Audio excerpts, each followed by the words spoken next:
Unless you've been living under a rock, you know the state's having some money problems.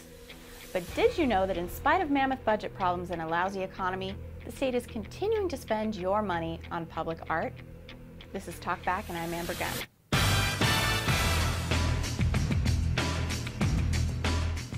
Established by the legislature in 1974, Washington's 1% rule requires that 1/2% of the cost of any new public construction project go toward paying for public art. That's right. In the midst of a statewide budget crisis and a floundering economy, taxpayers are being forced to pay extra for art in capital projects. Taxpayers currently own 4,500 works of art valued at more than $17 million. Now, don't get us wrong. The Freedom Foundation has nothing against art. After all, art is subjective, especially when it comes to abstract art, where one person's masterpiece is another person's random scribbling or paint splashes.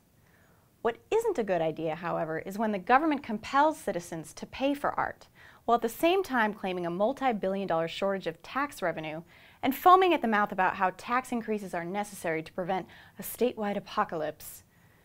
Sure, those in favor of the 1% rule will point out that 1/2% is a very small amount, a pittance compared to the total budget.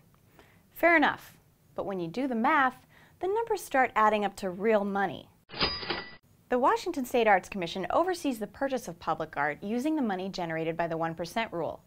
Getting rid of the 1% rule could help close the budget gap by at least several million. As a bonus, there'd be little need for the Arts Commission to continue its existence, so taxpayers would have one less sacred cow to worry about. As much as we'd all enjoy the luxury of beautifying our public buildings with lavish public art, it's time to stop artificially raising the cost of public works projects. Like I said, we're not anti-art, just anti-taxpayers funding art, especially now. So let's consider some other options, shall we?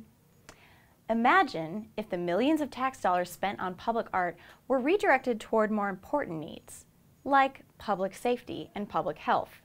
The state could seek donated art from local businesses or nonprofits, or commission a talented local high school or college class to create a work of art as a class project. But politicians aren't going to stop shoveling our dollars toward lavish public art projects unless we, the voters, make them. So maybe you should talk with your elected officials. A prioritized government means less government. Less government means more freedom, which leads to greater innovation and prosperity for everyone. It's your choice. It's your country.